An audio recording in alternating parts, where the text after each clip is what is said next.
Hello there, you beautiful people. My name is Willow, and welcome to another Fallout New Vegas challenge run. In my last run, I attempted to beat Fallout 4's survival difficulty with only fire, which was a roller coaster of difficulty, so today I wanted to take on something more straightforward as we find out if I can beat Fallout New Vegas's very hardcore difficulty with only companions. Before we jump into the run, let's lay down some ground rules. Only my companions can deal damage, I must play the entire game on the very hard difficulty with hardcore mode on. I can't use any bugs or glitches on purpose to exploit the game. I will only be using the Viva New Vegas mod pack mods, and I cannot use console commands for anything but fixing bugs. With the rules of the run laid out, let's take a look at the challenge itself. I think the early game will be tricky considering I have no way of fighting until I get a companion. Luckily though, there's a lot of situations in New Vegas where you can simply avoid combat or let various NPCs fight for you, so I think it'll be interesting to say the least. Past that, I believe there's a lot of good choices for which companions I pick up, as in New Vegas you can have a maximum of 2 companions at any given time, 1 humanoid and 1 other. I think my strongest choices are Boone and Veronica when it comes to humanoid companions, and then there's Rex and Edie for the non-human companions. I don't believe that Rex or Edie will be all that useful, but I will definitely have them with me as every little bit helps. I also want to make sure I do a couple of companion quest lines in this run, so we'll see what happens. Moving on past the early game and available companions, I think that the mid game will actually be quite easy, as I can just kit out one of my companions with automatic or accurate weapons and let them go to town, but the late game may be brutal considering just how durable late game enemies are. My biggest real worry with the late game is maintaining a big enough ammo supply to allow my companions to use said strong weapons to down the enemies that we go up against. Anyways, that's enough yapping. Make sure to go down below and subscribe if you haven't already, and like the video as it helps me a ton in the algorithm. We jump into the run where I watch this awesome cutscene that ends with me doing an amazing magic trick where I catch a bullet before waking up in this old man's house. The old man reveals himself to be the doctor that saved my life, and I go through his house setting my special stats, which are a 1 in strength as I'm a weakling, 1 in perception as I trust my allies to be my eyes and ears, 10 in endurance to allow me to tank for my companions, 10 in charisma to max out the companion nerve stat, which gives all of my companions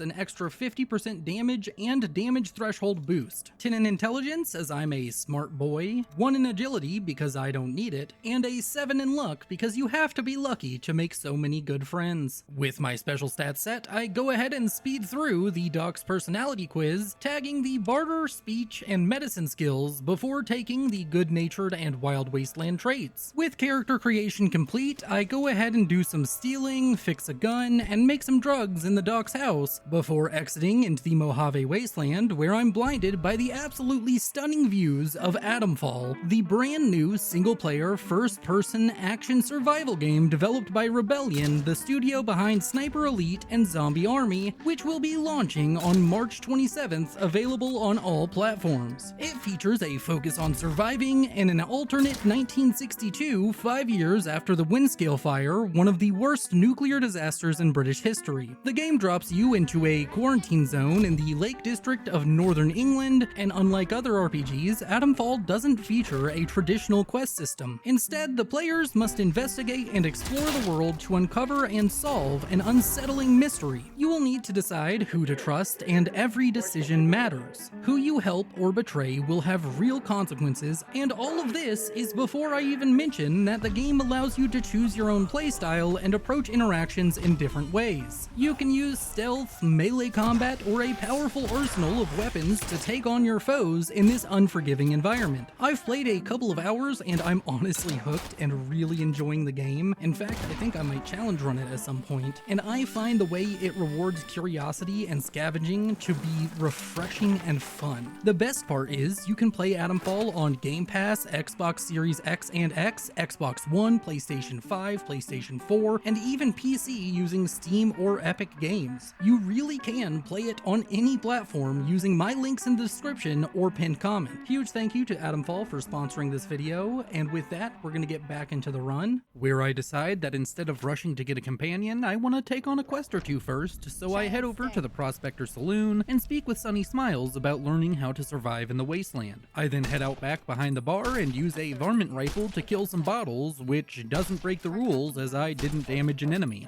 Anyways, we move on and I watch Good Girl Cheyenne and Sunny Smiles kill some geckos before returning to the Prospector Saloon again, where I witness an argument between Trudy, the barkeep, and Joe Cobb, the corny criminal, and after Joe storms off, I speak with Trudy, and it's revealed that the town of Goodsprings is harboring a caravan worker named Ringo, and for whatever reason, Joe Cobb just has a grudge against Ringo in particular. Like, assumedly, the Powder Gangers already took over the caravan. By the way, the Powder Gangers are a group of convicts that escaped from a nearby NCR prison, and the NCR are the New California Republic, a recreation of America, you know, democracy and freedom, in the post-apocalyptic world, and NCR stands for New California Republic. And really quick, I just want to go on a side tangent. This isn't even in my script, but I want to explain to you all why I explain things like this, because I know that probably the majority of you already know everything I just said, but I like to make the videos in a way that I would like to watch them, and personally, I love watching challenge runs on games I don't personally play, and I find it really nice whenever the content creator in question will go out of their way to explain even basic things to me, because, you know, it's just nice to know what's going on. And I'm sure that somebody's going to go down below and comment that this is annoying, and to you, I say, go ahead and do it. It helps the algorithm. You're just helping me. Either way, moving on, Joe Cobb makes no sense. Like, assumedly, he already got Ringo's caravan. He already got everything of value. Why is he hell-bent on just killing Ringo? Like, what? I go ahead and make my way over to the gas station and speak with Ringo, who points a gun at me, and after a little bit of talking, I decide to go ahead and help him fight the Powder Gangers. After that, I quickly run around the town of Goodsprings, recruiting Sunny Smiles, Trudy, Doc Mitchell, and Chet to aid me and Ringo in taking down the gangbangers. With that, I return to Ringo, and we kick off the Ghost Town gunfight, where I, just watch the battle take place. Unfortunately, Trudy ends up dying, but that's a small price to pay for my victory and a couple of levels. With the quest complete and Goodsprings under their own control, I go ahead and make my way towards the nearby town of Primm, which has been taken over by a bunch more Powder Gangers, but these ones are called convicts for whatever reason, and they are hostile no matter what you do, so I guess they just needed a excuse to have these Powder Gangers be hostile if you sided with them earlier. Anyways, I get warned by an NCR soldier and tell him I can handle myself, only to end up dying immediately to the landmines on the bridge into town like a buffoon. On my second attempt to reach the town of Primm, I stop by and visit Indiana Jones in a fridge before making my way to the town once more and avoiding the landmines by going over the railing of the bridge instead of just, you know, walking on the bridge. I then dash past all of the convicts patrolling the town and take refuge in the Vicky and Vance Casino alongside the rest of the population of the town. I speak with Johnson Nash, their kind of de facto leader right now, and he just so happens to run the general store and the courier outpost here, so I show him my courier order and he tells me it was really weird and funky. He also mentions that the town's deputy, a man named Beagle, has been taken by the convicts, and if I can help get him out, he may have information on the man who shot me. I go to leave the Vicky and Vance Casino and end up getting chased by a couple of convicts over to this bridge, where I let the landmines from earlier and an NCR trooper kill the convicts for me and then loot them, because I'm going to sell all their stuff. Also, Primm is the first location where you can find a companion, and it happens to be the robot, the iBot in fact, named Edie or Eddie. I've heard it said both ways. I prefer Edie, so that's probably the one I'm going to use more often, just so you know. Either way, I forgot about this and didn't think ahead, so I didn't dump enough of my skill points into repair to be able to repair the robot, which is sitting in the courier's office. You can also repair Edie using a bunch of materials like scrap metal, scrap electronics,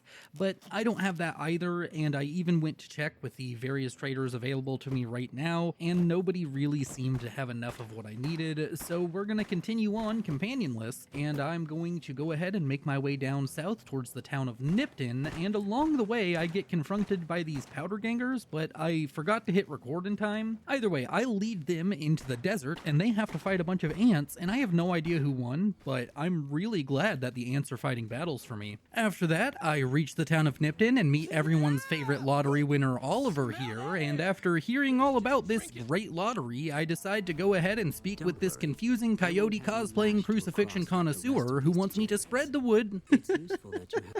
Spread the wood, yes, spread it. Oh man, the stupidest things come out of my mouth when I try and talk fast. He wants me to spread the good word of his obsession to the nearby NCR outpost. Also for context, this here is Vulpes Inculta. He is one of the Frumentari of Caesar's Legion, a group that is cosplaying like it's the Roman Empire, and they do a lot of horrible things, as Nipton has shown you, you know, all of the crucified people and burning people, and slavery is a kind of their thing. It is not, they're not the good guys, but they are effective. Like, you gotta argue, they hold more control over land than anybody else in, like, the entirety of Fallout, so, like, they got their shit down, it's just they're horrible about it. Anyways, with that, I start heading over to the outpost to inform them of what happened at Nipton, and decide to take a detour to make a nature documentary. And here we see the lottery winner in his natural habitat, running away from rad scorpions and screaming about how lucky he is. He continues to run. Oh, there's a hill. Will he get tuckered out, or will he just continue to run? Find out more at 5 o'clock. Before eventually arriving at the Mojave outpost and reporting to a sergeant and a ranger there about what happened at Nipton. After that, I decide to try and catch up with the coyote man before, and I managed to do so successfully, and I was hoping that they would help me traverse the Mojave without being attacked, but no. I start getting hit with explosions out of nowhere from a Jackal gang member, and they just ignore it, even though I'm like 99% sure one of the explosions hit one of the Legion members. It was not good. I almost die. It was very not fun getting explodified and then running from somebody who was trying to punch me to death, but I did get away before watching a bit of a Legion ambush on some caravans and NCR troopers, and the fight was just kind of chaos and split up, and honestly, I started walking through battlefield after battlefield between the NCR Legion caravans and looting everything along the way, so I made out like a bandit and didn't even have to fight anybody until I reached the town of Novak, which just so happens to be a pre-war motel with a giant dinosaur statue that's right outside and is now a small town filled with scavengers. I speak with the night sniper, putting in a shift in the dinosaur protecting the town, and his name is Boone. He asks me to find out who gave his wife to the Legion, and I agree to do so before heading into the motel lobby, where I pickpocket the key to the floor safe out of the lady working there, and inside said safe I find the incriminating document of a bill of sale for Boone's late wife, who was sold to the Legion. With this evidence in hand, I go ahead and convince the old lady to follow me out in front of the dinosaur, and then equip Boone's first recon beret, and in response he quickly splatters her head all over the place. Like, man, you're gonna need the best jigsaw puzzle expert in the world to put that back together. Holy. Anyways, I return to the dinosaur dwelling marksman, and after a short conversation convince him to join me in my travels, gaining Boone as my first companion in this run. I then head further north towards Vegas, letting Boone take care of some Viper gang members along the way, which he does without even breaking a sweat, before we reach the 188 trading post, where we find Boone's replacement in the form of Veronica. I quickly remove Boone from the party, as I've decided I really want to do Veronica's companion quest and rely on her as my primary companion throughout this run. So let's learn a bit about her. When we speak with her, she asks us some questions about the Brotherhood of Steel, and after hearing that we've traveled all the way from the grave and we're heading towards Vegas, she offers to join us as a companion. Once I agree, she reveals that she is a member of the Brotherhood of Steel, a group of technophiles who are obsessed with hoarding technology in an effort to prevent humanity from destroying themselves for a second time. I thank her for being honest, and with that, I want to explain why I want to use Veronica as my main companion for the run. First, her default weapon is a Power Fist, which is one of the strongest melee weapons in the game, and that means that if I do need her to fight in melee, she will do great. Secondly, I need to take us to REPCONN headquarters headquarters, which is very nearby to the 188 trading post, as it will give you an idea of the second reason why she is the best pick for this run. So I make my way over to the RepCon facility and immediately take a tour of the museum there from this Mr. Handy, and at the end I find a keycard that allows me to go up to the 3rd floor of the RepCon HQ, where I pass a luck check with this Mr. Handy robot who was scanning if I'm allowed to be there, before looting the mission holotape and, more importantly, the power armor off of these 2 dead Brotherhood of Steel members. Now normally, since the armor is Brotherhood of Steel, meaning it is a faction armor, companions cannot wear faction-specific armor, with only 2 exceptions. The first being Boone, who can wear NCR armor, and the second being Veronica, who can wear Brotherhood armor.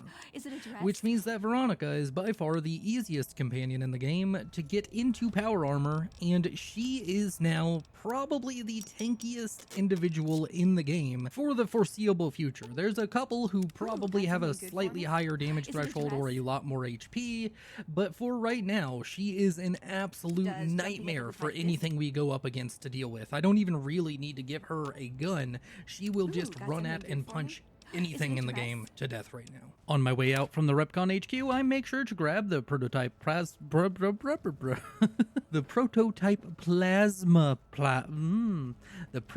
plasma rifle.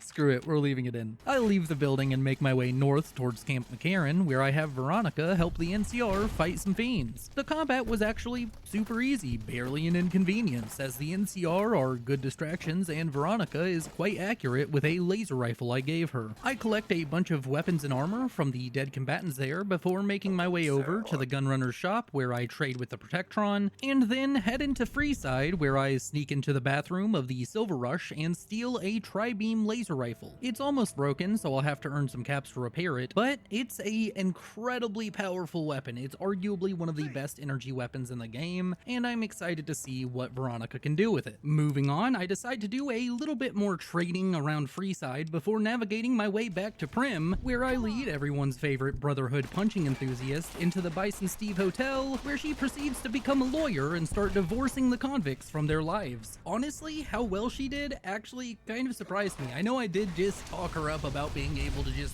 plow through everything, but I was honestly expecting combat to be a little bit more jank and feel like pulling teeth, as I have distinct memories of companions in Fallout New Vegas doing really dumb stuff and making decisions that make combat way harder, but overall she was able to get through this admittedly quite easy dungeon without any issues of pathfinding or just simply not attacking that I've run into in the past with companions. Moving on, I free Deputy Beagle and head into the Vicky and Vance casino, where Beagle tells me all about the man who tried to shoot me. Wait, no, the man who did shoot me.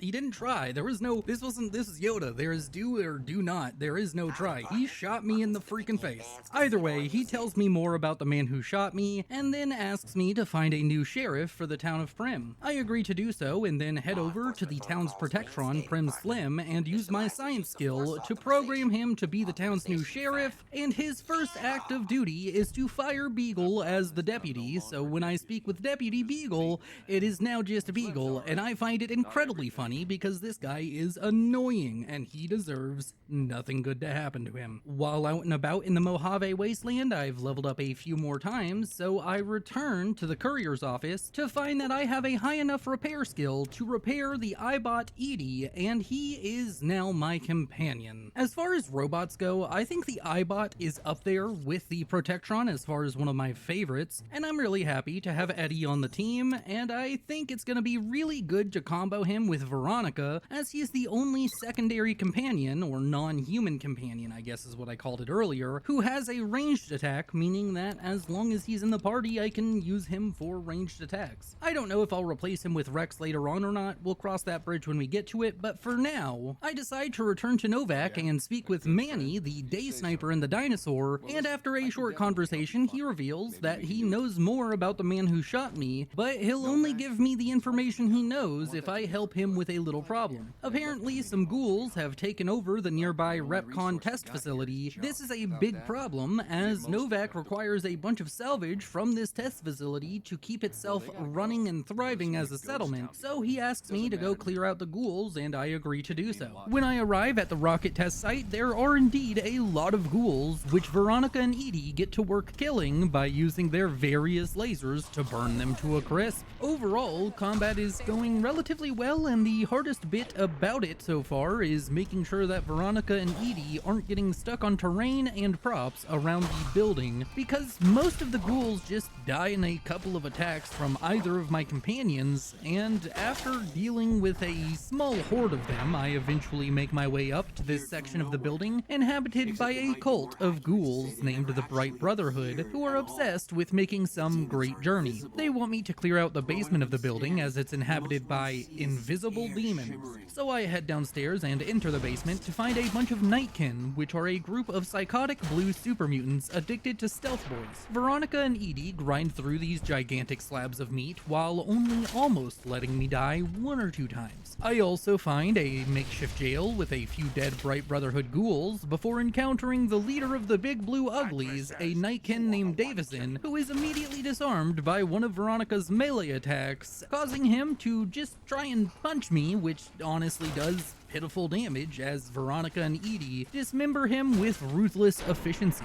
I then go ahead and speak with this ghoul mercenary, who I convinced to leave the basement by telling him the ghoul lady he liked was killed by the Nightkin in the jail. I then head up and speak with the leader of the Bright Brotherhood, Jason Bright, and he thanks me for clearing the basement before asking me to join him there to discuss the great journey. So I do just that, and he reveals they plan to use some pre-war rockets that have been rotting away in this building for 200 years to take their great journey. I agree to help him out, but before proceeding, I have to convince this guy that he's not a ghoul. Not Jason Bright, this other guy who's been helping them. Upon doing this, though, he suggests that we sabotage the rockets, and I agree because that sounds funny as hell. So I head out and grab some sugar bombs, a breakfast cereal, some fuel for the rockets, and the control module for the rockets from a couple nearby areas, before returning and handing over everything I've gathered to the man who sabotages the fuel for the rockets and leaves the building as I head up to the launch room and pull the lever, sending the ghouls to their ultimate doom. I then speak with Manny, completing the quest and learning that the man who shot me is named Benny, and he's headed towards the nearby city of Boulder City. That was a weird way to say that. Too much city, too much repeating. Either way, I head over and find the NCR in a standoff with some members of the Great Khans, a raider tribe. I offer to negotiate for the NCR with them,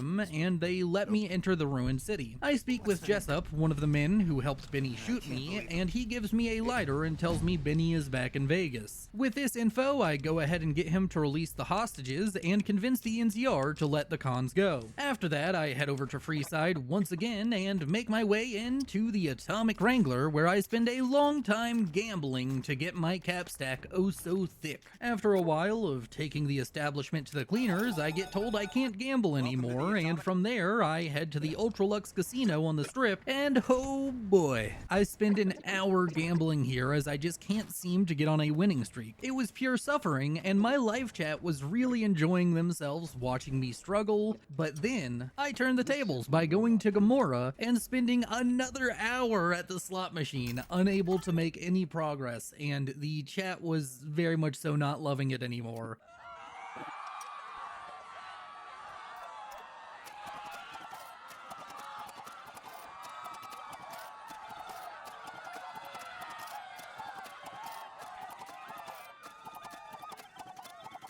And whenever I left Gamora and acted like I was going to the tops to gamble, they were outraged. But in reality, I went to the tops so I could go ahead and sleep with Benny before killing him. Oh man, I just realized that, like, I'm sitting here in this room doing a voiceover talking about sleeping with Benny and then murdering him.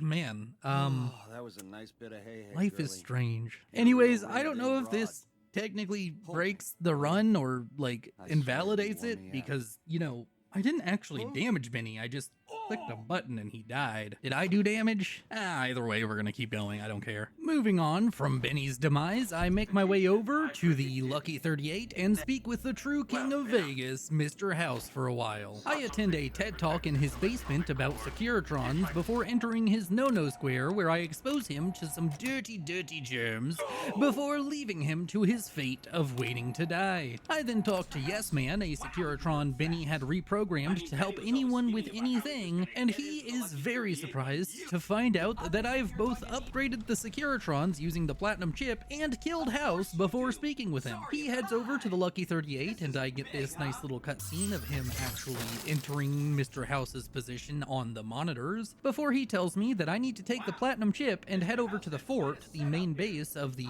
Legion, and enter a bunker underneath the location so that way I can activate a second army of Securitrons. But before heading over there, I decide to spend some time talking with Veronica, learning more about her life, the fact she used to have a lover who left the Brotherhood, her goal in life is to get a dress, and that she is worried about the Brotherhood dying out. I then head back to Freeside and speak with James, one of the co-owners of the Atomic Wrangler, and get a job from him to find some new staff for the bar to do things. I agree and head out to the Old Mormon Fort, where I talk with a cowboy ghoul woman who has had a ton of different jobs. I convince her to go take up the oldest profession in the world by sending her to the Atomic Wrangler before making my way over to an abandoned factory in Freeside, where I have Veronica and Edie kill a ton of rats before programming a Protectron inside to be Veronica's biggest competition in the punching enthusiast space. I name him Fisto and test out the services he has on offer before losing the feeling in my legs and heading outside, where I'm assaulted by a bunch of grandmas. Veronica and Edie come to my defense and save me, so naturally I give Veronica one of the nice dresses the grandma had, and she has this little wholesome line of dialogue which made me very happy. Aw, you shouldn't have. It's just my taste. Thank you. I then head over and speak with a man in Freeside named Old Ben, who after a long conversation I managed to convince to go become a physical therapist for the Atomic Wrangler, and with that I return to the bar and complete the quest while learning that James is a bit of a freak. After helping out the Atomic Wrangler with their staffing issues, I head over to the nearby King's building and start going through their quest line by speaking with the King himself and agreeing to help him out with some kind of issue that a mercenary in Freeside is causing. So I pay the mercenary in question to protect me on my way to the Strip and find out that he's faking fights with random thugs in order to scam people into using his services repeatedly. I then pass a speech check to have him hand me all his caps or I'll rat out his scam, and he does so before I then go and rat out his scam anyways to the king. I also ask him about his robo-dog Rex, who turns out to be having some health issues. I offer to help him out with that and also continue the king's questline by heading over to the Old Mormon Fort again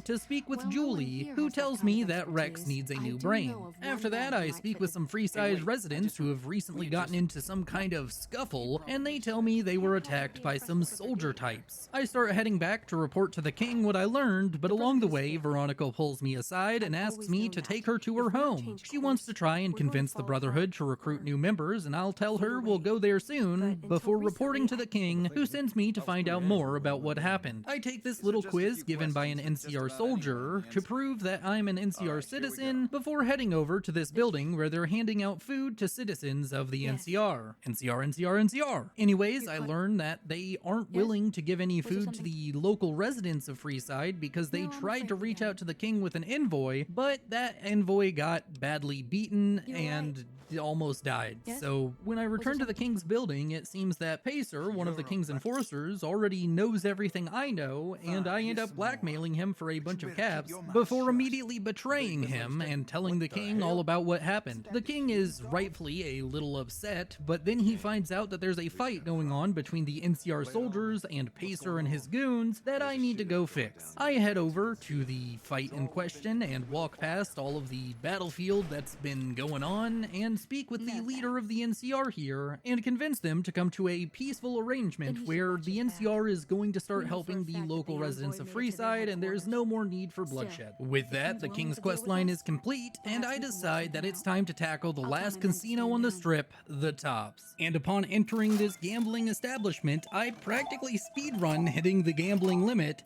as I hit the biggest jackpot on the slot machine within a couple of minutes. Have you done a pit? Are you kidding me?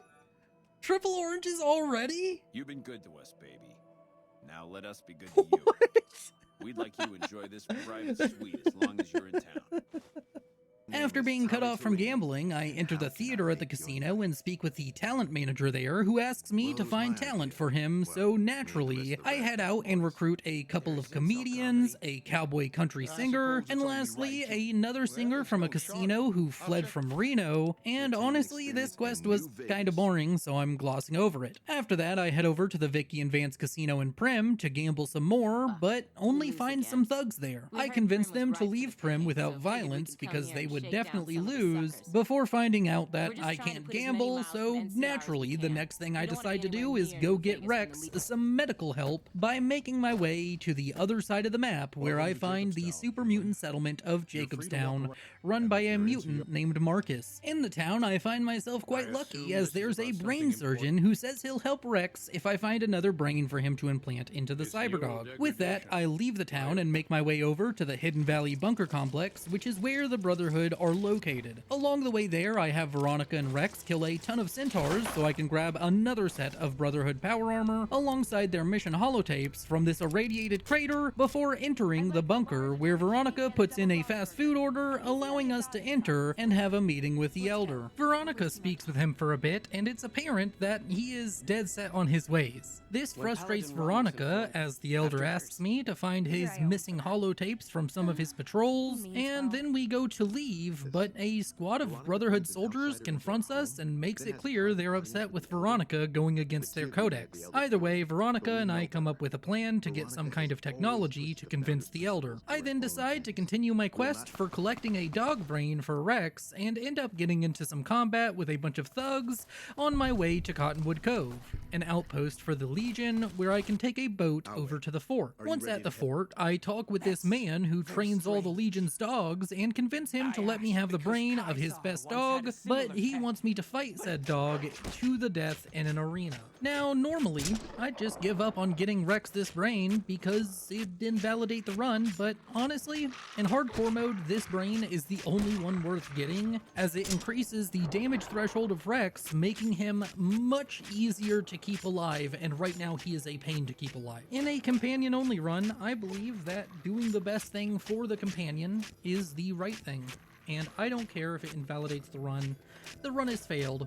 I fight this Legion dog and die a few times because I'm really bad, but eventually I managed to slaughter this mongrel for my goodest boy Rex, and with the run failed, I decide to just continue trucking on as I go and speak with Kaisar about the Lucky 38 bunker. Rather fortuitously, he just wants me to go into the bunker and blow it up, but, you know, you can't really tell what I'm doing in there, so I head into the bunker, and after watching Veronica and Rex kill this Protectron, poor little robot, I use the computers in the security room to disable all of the Protectrons and turrets before just moseying my way on over to the control terminal where I insert the platinum chip and upgrade all of the Securitrons in this bunker, and it seems like there's a massive army of them. It's really a cool set piece. I never really thought about it. Like, looking through these windows and seeing all the Securitrons is actually quite cool. I then return to Kaisar and trash talk him before leaving the fort and making my way over to the New Vegas Medical Clinic, where I get a couple of implants using my fat stack of caps before heading to the northeastern side of the map, where a well-dressed man tells me that I'm walking into an artillery firing zone, and he bets with me that I can't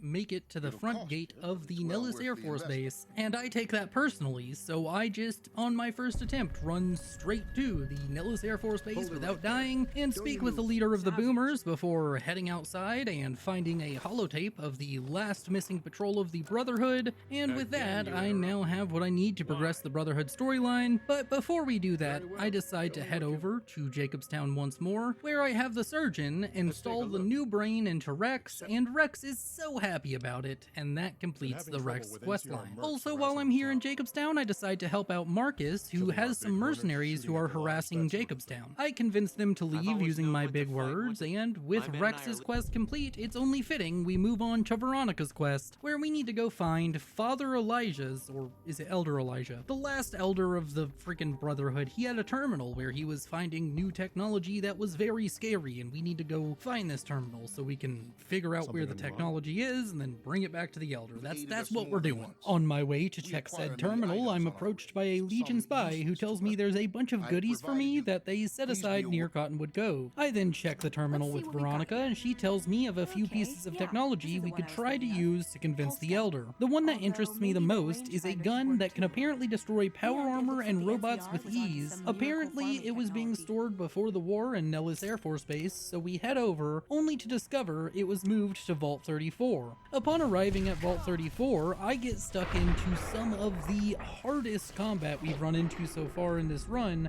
with the ghouls of this dungeon. It was incredibly difficult, as both Rex and Veronica struggle with pathfinding in this vault layout, and I'm constantly being bombarded with radiation. I only end up dying once, but that is deceptive for just how difficult this was.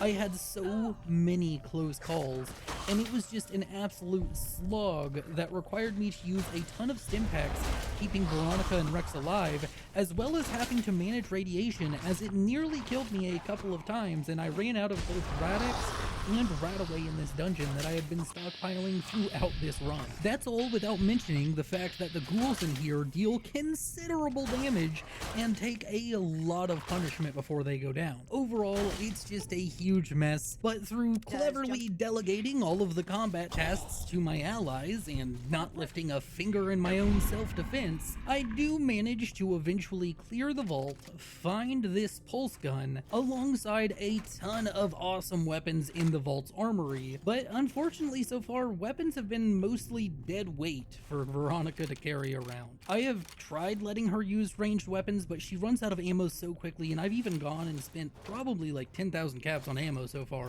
and I just cannot seem to get a good amount of ammo for her to not just blow through in a single dungeon. So she's mostly relegated to using her power fist, which is strong, but it's just got me really worried for combat moving forward in this run. Anyways, moving on, I take Veronica back to the Hidden Valley Bunker Complex and show the Elder the pulse gun, but he remains unconvinced. This is a bit of a breaking point for Veronica, and she considers abandoning the Brotherhood, but eventually she decides to stay with them, and we exit the bunker where that group of Brotherhood soldiers from before confronts us. They plan to kill us, and in fact they do, a couple of times before I realize I can't take this fight and need to reload an earlier save. So I do just that and decide to spend a bit of time preparing by heading over to that Legion stash mentioned earlier and looting it before doing some trading with various people throughout the Mojave, trying to bank up some ammo for the fight ahead. I also have this funny moment where Veronica takes on a Deathclaw in melee combat, which predictably goes quite poorly for her before we take on these super mutants of Black Mountain.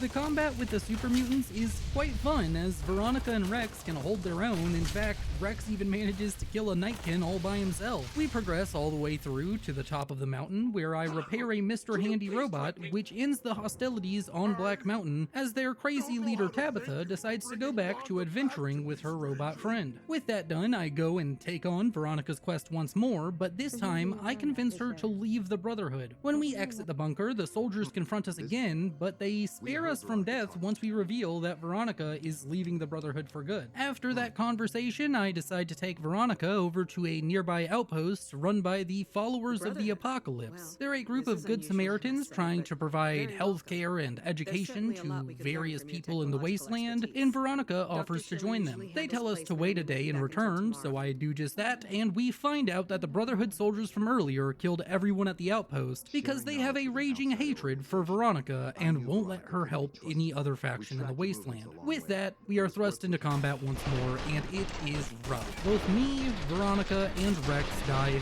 multiple times to this group of techno fetishists, and it's starting to look like a struggle that I cannot win, until eventually I find a clever tactic. I use a stealth boy right upon entering the shack and sneak up to the soldiers before the fight starts, and then steal all of their ammo before kicking off the fight, and this works beautifully as they are reduced to only punching. They do little to no damage to any of us, as Veronica shows them that she is in fact the queen of punching by taking them down one by one with the help of Rex. This also happens to net us a ton of loot and very good weapons, not to mention all of the power armor. Of course, Veronica is devastated by what happened, but this completes her quest line and gives her a new perk. There's only a couple more things I want to do before getting back to the main story and completing the game, the first of which is getting power armor training by completing the Brotherhood of Steel quest line, so I quickly go turn in the mission for the holotapes to the Elder, and then he sends me to find a few of his scouts throughout the wasteland. This goes by without issue, and I return with their respective reports, and he tells me that the bunker is falling into disrepair and won't have clean air soon if I can't help them, so I go speak with a Brotherhood Knight who sends me to clear a bunch of vaults and find components to repair the air filters. The combat in the vaults was both fun and a struggle, and I think it deserves a montage, so sit back, relax, and enjoy the carnage. Hey guys, a little update on the montage here. I'm just gonna play all of the actually good clips I have, but I don't have enough for a montage. I was planning to go back in the game and record a whole bunch of stuff because I had this really cool idea, but unfortunately the cool idea fell through. So, yeah, not much of a montage, but I did throw in some cool music behind me to make you think that maybe it would be, could be, maybe. Yeah, no, this was kind of just disappointing. Anyways, you're beautiful. Let's get back to it. After that bout of combat, I return to the bunker and turn in the components to fix the air filters before asking to join the Brotherhood. The Elder agrees to let me join if I plant a bug at the Black Mountain radio station, so I head over and place it. This was really easy as I already cleared out the entire mountain, so after that I officially join the Brotherhood and get power armor training alongside it. I then speak with Rex, who tells me that there's a boy trapped in a well. I can't stand for this, so I go and check out the well only to find that the boy died a long time before we got there. I then make my way over to the Brotherhood safe house, killing a couple of Deathclaws along the way by letting Veronica use her Gauss rifle to kill them from a range. Upon entering the safe house, I go ahead and loot it for all it's worth and start planning what I'm gonna do next, and while I do that, I'm assuming you've made it this far into the video because you like the content, so please consider subscribing, liking, and commenting, as it really helps the channel. Back to the main story, I need to speak with the Great Khans and the leaders of the Ultralux before I can progress the main story. Right now I'm supposed to meet with all of the major factions in Fallout New Vegas, so that's what I'm doing really quickly. So I go over to the Red Rock Canyon and meet the leader of the Khans, and then speak with the floor manager of the Ultralux before returning to the Lucky 38, where I decide to let the NCR president die and start the battle for Hoover Dam, which turned out to be one hell of a battle for me, Veronica, and Rex. We do manage to limp our way through the first half of the battle with a ton of struggling, but luckily no dying, but it was an absolute slogfest going through Hoover Dam and getting Yes Man uploaded into the Hoover Dam's computer system. Overall, every encounter was just like pulling teeth, and eventually it gets to the point where we're fighting both the NCR and the Legion, and that is a huge struggle, but eventually we find ourselves on the second half of the Hoover Dam fight, and it is brutal. The fight just to get to the final boss, which is Legate Lanius, is actually kind of okay, but also really difficult due to the fact that Veronica ran out of ammo ages ago, but I do manage to rather painlessly reach the Legate, only dying once. But that's pretty much the only good thing that happened right here, as the next about hour of my life was spent dying over and over and over to this big mask-wearing, sword-wielding, douche canoe running away, no good, window-licking, massive meat cosplaying as an edgelord that is Legate Lanius. And in the end, I can't defeat him. Not with my companions, not with weapons, not with war, not with fighting, but I can talk him out of doing this whole leading the Legion on the assault for Hoover Dam thing, so I go ahead and pass all of the speech checks and then make my way over to the gate of the camp where it explodes, and out comes General Oliver and a bunch of rangers. After a short discussion and a long walk off a short dam, it's decided that New Vegas will be independent, and I have completed the run. Also, I've answered the question, can I beat Fallout New Vegas with only companions? No, because I just really wanted that brain for Rex, and also I guess killing Benny was just too funny. I don't know, it didn't feel like I did damage, it just felt like I chose an option in a tree. It wasn't like combat. Either way, no, I failed this run, but you know what? You're beautiful, and thank you so much for watching and supporting the channel. Thank you to my channel members and patrons. Thank you to Adamfall for sponsoring this video. If you liked this run, you'll probably like the run where I try and beat Fallout New Vegas with only VATS. It was a really fun time. Drink water, stay safe. This is Willow, signing off. I live inside my own world of make-believe. Kids screaming in the cradles, profanities. I see the world through ice covered in ink and bleach. Cross out the ones who heard my cries and watched me weep.